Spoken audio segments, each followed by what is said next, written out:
Allô les Pookies, j'espère que vous allez bien. Bienvenue à mon bilan du mois de mars. J'ai lu un total de 10 livres en mars, mais il y en a un que c'est un livre d'école, donc je vais pas vraiment en parler parce que c'est pas un roman, c'est juste un livre théorique pour un de mes cours. Je l'ai mis sur mon Goodreads par contre juste pour me motiver à le lire, mais c'est pas très intéressant de parler de ça. Donc 9 romans plus un roman que j'ai DNF, là, je l'ai abandonné. Mais donc 9 livres, c'est quand même un bon nombre, je trouve. Je suis contente d'avoir réussi à en lire autant. Je sais pas si je l'ai déjà dit, mais mon but sur Goodreads est de lire 80 livres cette année, mais mon but mental c'est 100. C'est juste que je voulais pas écrire 100 sur Goodreads pour pas me mettre trop de pression et stresser quand j'allais voir, mettons que j'étais 5 livres en retard. Donc j'ai gardé mon chiffre à 80, mais là je suis en avance de, je pense, 7 livres. Donc ça c'est encourageant. Je pense que le 100 livres va être atteignable. Et je sais pas si j'ai déjà lu 100 livres en une année dans ma vie, peut-être quand j'étais vraiment jeune, mais quand j'étais jeune, Goodreads n'existait pas, ou ça existait mais je l'utilisais pas. Et je ne trackais pas du tout mes lectures, donc peut-être que c'est déjà arrivé, mais dans les dernières années, je n'ai jamais lu plus que, je pense, 76 livres en une année. Mais j'ai espoir pour cette année, surtout que je finis ma session bientôt, donc j'aurai 4 mois d'été où je pourrai juste lire, travailler, faire des vidéos, avoir du fun. Donc, je vais commencer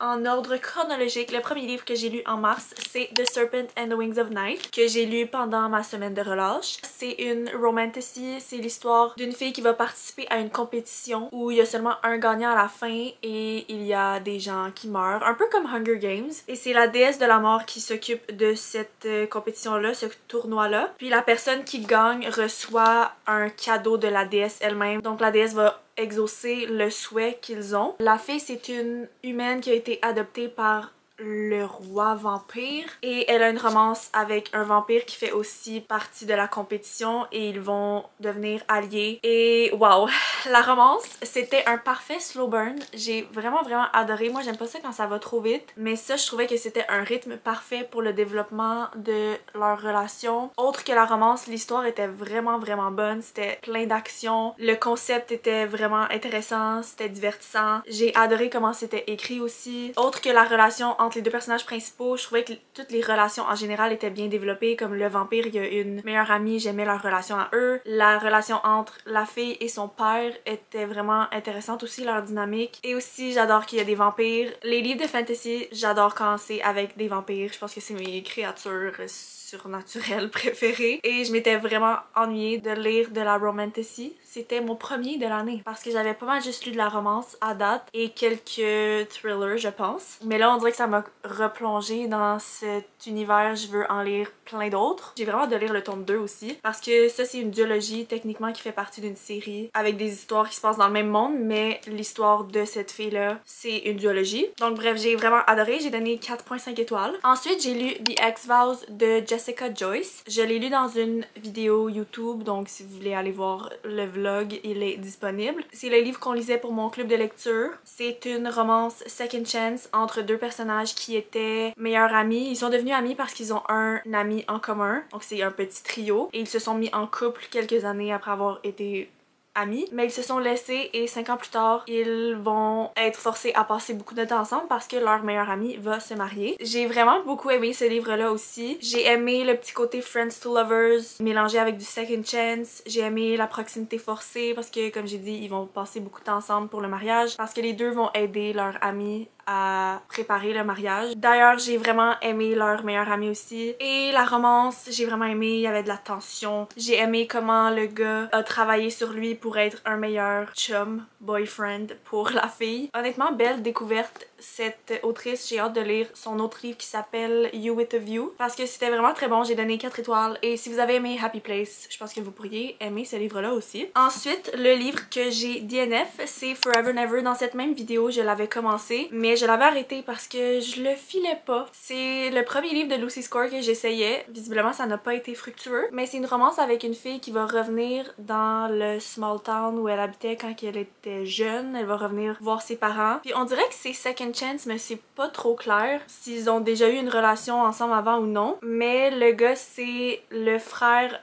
à l'ex de la fille. Et bon, ça dit aussi que c'est la fille à son boss et c'est la meilleure amie à son ex-femme. Mais où je me suis rendue, j'ai pas vu ça encore, là, le côté fille ou à son boss et meilleure amie à son ex-femme. J'ai juste vu que c'est l'ex à son frère. Comme il raconte des scènes quand la fille sortait avec son frère quand il était plus ado. J'espère que c'est clair, c'est juste qu'ils sont liés par plein de personnes différentes. Mais justement, un des trucs que j'ai pas aimé, c'est que quand elle était ado, la fille, puis qu'elle sortait avec le frère du gars, on dirait que le gars avait déjà un crush sur elle alors qu'il est plus vieux qu'elle et elle était mineure. Donc ça déjà ça m'a un peu donné un hic. J'aimais pas trop la personnalité du gars, il a l'air un peu grumpy. En tout cas on dirait que j'ai un peu oublié mais c'est ça, je me suis rendue à peu près à la page 100-ish et j'ai arrêté. Parce que j'étais pas du tout investie, j'aimais pas tant les personnages, j'aimais pas trop l'histoire. C'est pas pour moi. Je vais quand même essayer un autre livre de Lucy Score parce que j'en ai un autre chez moi, que j'ai mis dans ma palle du mois d'avril d'ailleurs, mais celui-là...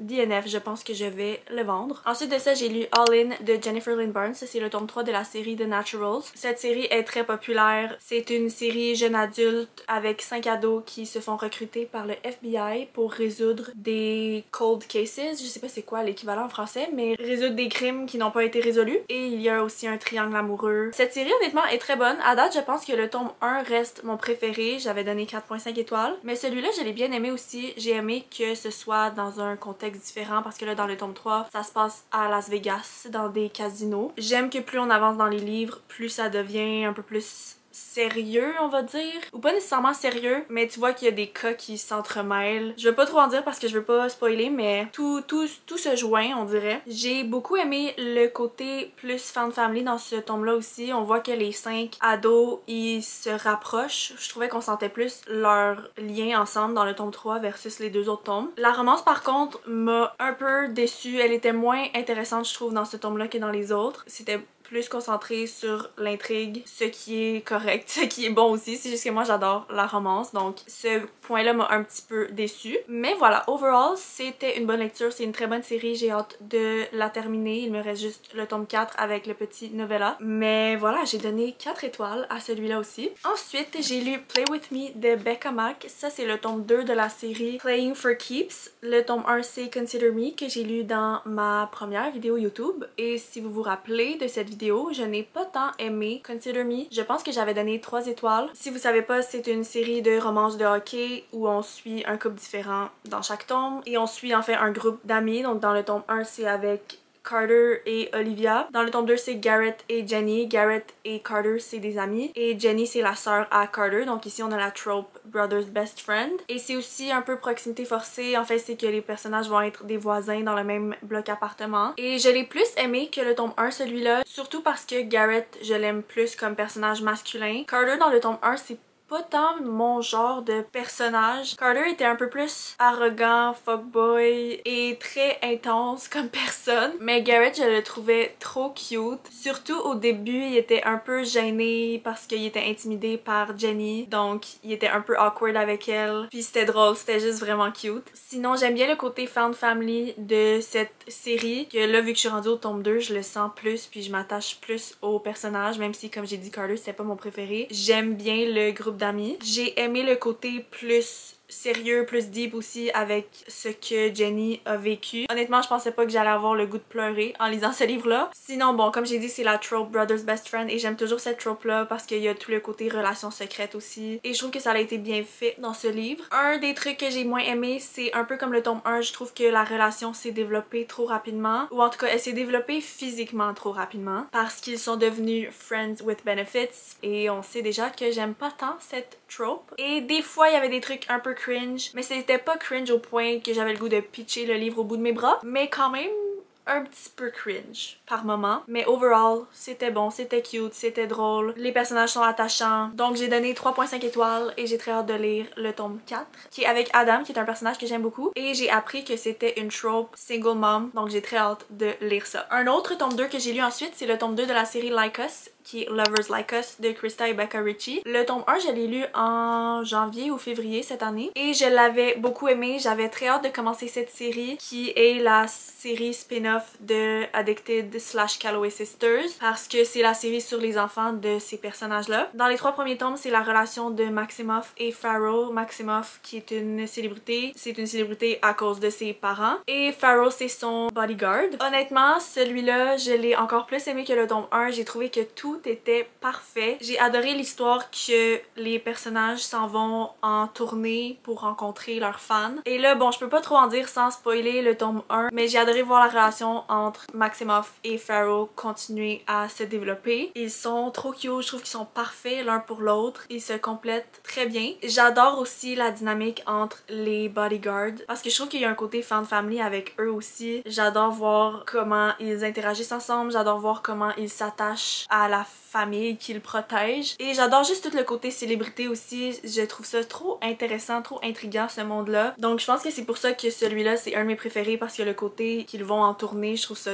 vraiment le fun à lire. Puis là, bon, il y a plein de trucs que j'aimerais dire, mais je peux pas parce que je peux pas spoiler, mais juste c'était trop bon. J'aime les dynamiques entre tous les personnages. J'aime la romance, j'aime le côté famille, j'aime le côté célébrité, j'aime le fait que Maximoff c'est sa première relation sérieuse, puis dans toute la famille c'est lui le plus vieux. Donc c'est lui le premier qui a une vraie relation sérieuse, donc j'aime voir comment tout le monde réagit par rapport à ça. Et j'adore la personnalité à Maximoff, comment il s'occupe de tout le monde, comment il est protecteur, il overthink beaucoup, donc je peux relate à ça. Et Pharaoh qui est protecteur aussi, mais qui est beaucoup plus nonchalant, donc je trouve qu'il y a une bonne balance entre Maximoff qui overthink, Pharaoh qui est là pour le calmer un peu. Bref, un gros 5 étoiles, c'était excellent. Et ensuite, j'ai tout de suite lu le tome 3 parce que j'étais trop obsédée, j'étais trop investie dans cet univers. Alors j'ai lu Alphas Like Us, qui était encore une fois avec le même couple. Puis là, après ça, le tome 4, on change de couple, mais les 3 premiers livres, c'est sur eux. Encore une fois, j'ai vraiment adoré. Et encore une fois, je ne veux pas spoiler, donc je vais pas dire grand chose, mais dites-vous que tout ce que je viens de dire pour le tome 2 s'applique pas mal au tome 3 aussi. La seule chose qui a fait que j'ai un petit peu moins aimé le tome 3, c'est juste que l'histoire était un peu moins intéressante que dans le tome 2. Mais j'ai quand même donné 4.5 étoiles. Je suis extrêmement attachée à ces personnages. Je pense toujours à eux. Et quand je dis eux, je parle pas juste de Maximoff et Pharaoh, je parle de tout le monde. Luna, c'est une de mes préférées aussi, c'est la sœur à Maximoff. Elle écrit des fanfics. Donc juste ça, je trouve ça trop cool, puis j'ai vraiment hâte de lire ses livres. Et je sais sa romance est avec qui, et j'adore la personne avec qui elle a sa romance. Donc j'ai trop hâte de me rendre à elle. Puis ensuite, le tome 4, c'est avec Jane, qui est la meilleure amie à Muffy, et aussi sa cousine. Et Jane aussi, je l'aime beaucoup, donc j'ai hâte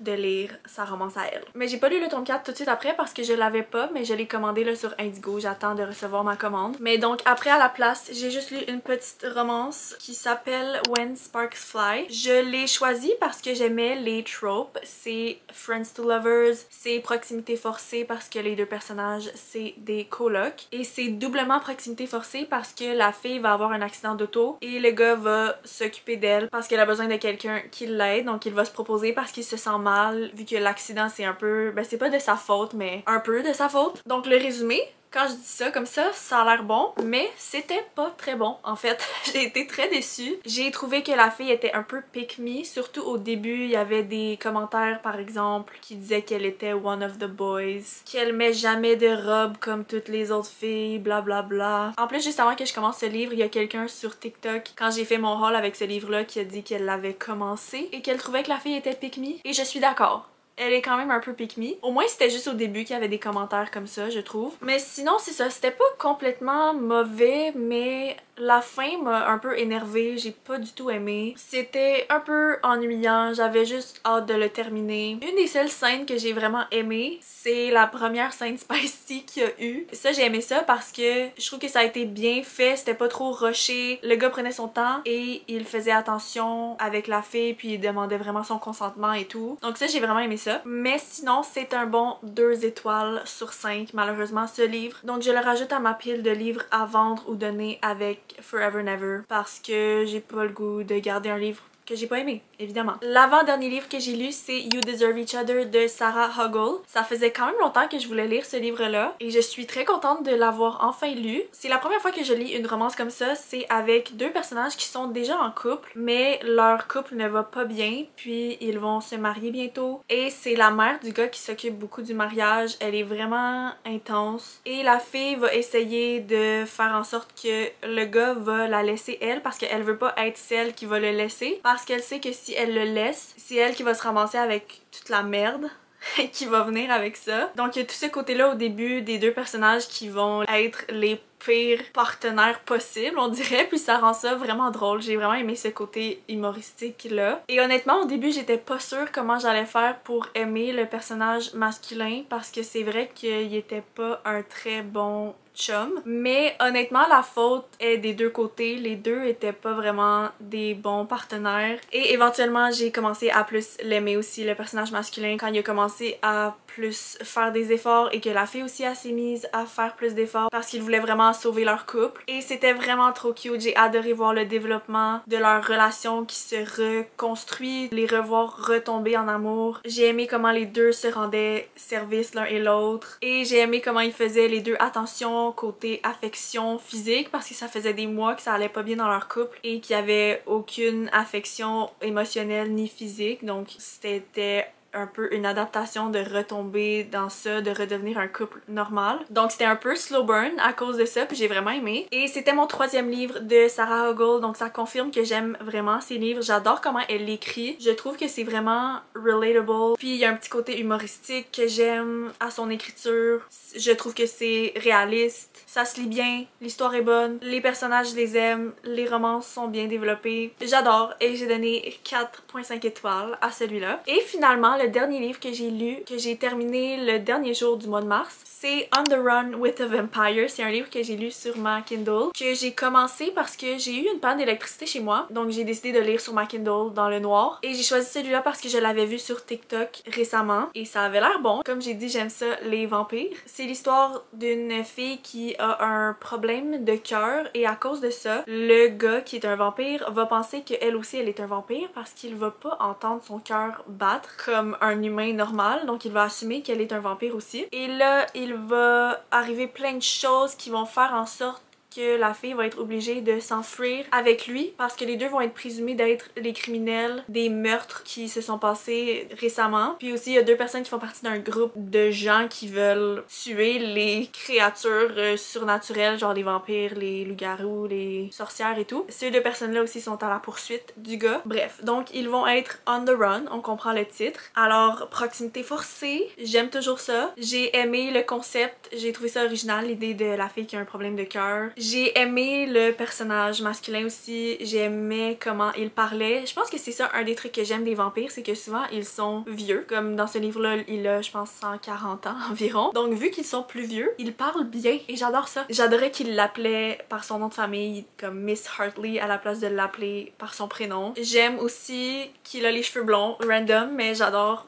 les personnages masculins avec les cheveux blonds. J'ai aimé que c'était très fast-paced, il y avait beaucoup d'action. Le livre est à peine 300 pages, ça se lit hyper rapidement. J'ai bien aimé le petit côté humoristique aussi, ça se prend pas trop au sérieux. J'aimais le côté sarcastique aussi de la fille et le vampire qui comprenait jamais son sarcasme. Sinon côté romance, j'ai bien aimé mais je trouvais qu'il manquait un petit peu de développement. C'était un peu insta-love parce que les personnages sont en fugue, on va dire, pendant seulement quelques jours et ils tombent en amour en seulement quelques jours. Donc ça, je trouve ça toujours un peu irréaliste. Sûrement parce que moi, je sais que ce serait impossible que je tombe en amour avec quelqu'un en si peu de temps. Mais bon, sinon c'était quand même bon, c'était divertissant, rien d'extraordinaire, mais j'ai passé un bon moment et j'ai donné 3 étoiles à ce livre-là. Alors voilà mon bilan du mois de mars. Je trouve que j'ai vraiment eu des bonnes lectures. Je suis contente de mon mois, malgré le DNF, malgré le livre à 2 étoiles, malgré celui à 3 étoiles. Mais 3 étoiles, c'est quand même pas si pire. Donc je suis très satisfaite, très contente de mes lectures. J'ai très hâte de continuer la série Like Us en avril. Mais bref, sur ce, c'est tous les Pookies. J'espère que vous avez aimé. Vous me direz s'il y a des livres là-dedans que vous avez lus ou s'ils sont sur votre palle. Et on se voit comme d'habitude dimanche prochain, 9h heure du Québec et 14h heure de France. Bye les Pookies!